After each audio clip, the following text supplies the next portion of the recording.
প্রশ্ন হলো a plus b is equal to 5 এবং a minus b is equal to 3 হলে a b এর মান কত।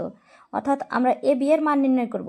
a b এর মান নির্ণয়ের জন্য আমরা জানি a b এর সূত্র a b is equal to a plus b by 2 whole square minus a minus b by 2 whole square. তো যেহেতু দেওয়া আছে a প্লাস b এর মান 5, a plus b is equal to 5 এবং a minus b is equal to 3, তো আমরা সূত্রে বসিয়ে এর মান নির্ণয় করতে পারবো। a প্লাস b এর মান 5, 5 by 2 whole square minus a minus b এর মান 3, 3 by 2 whole square. 5 5 5 25, 25 by 4 minus হচ্ছে 9 বাই 4। যদি আমরা লসাগু করি তাহলে কি পাবো?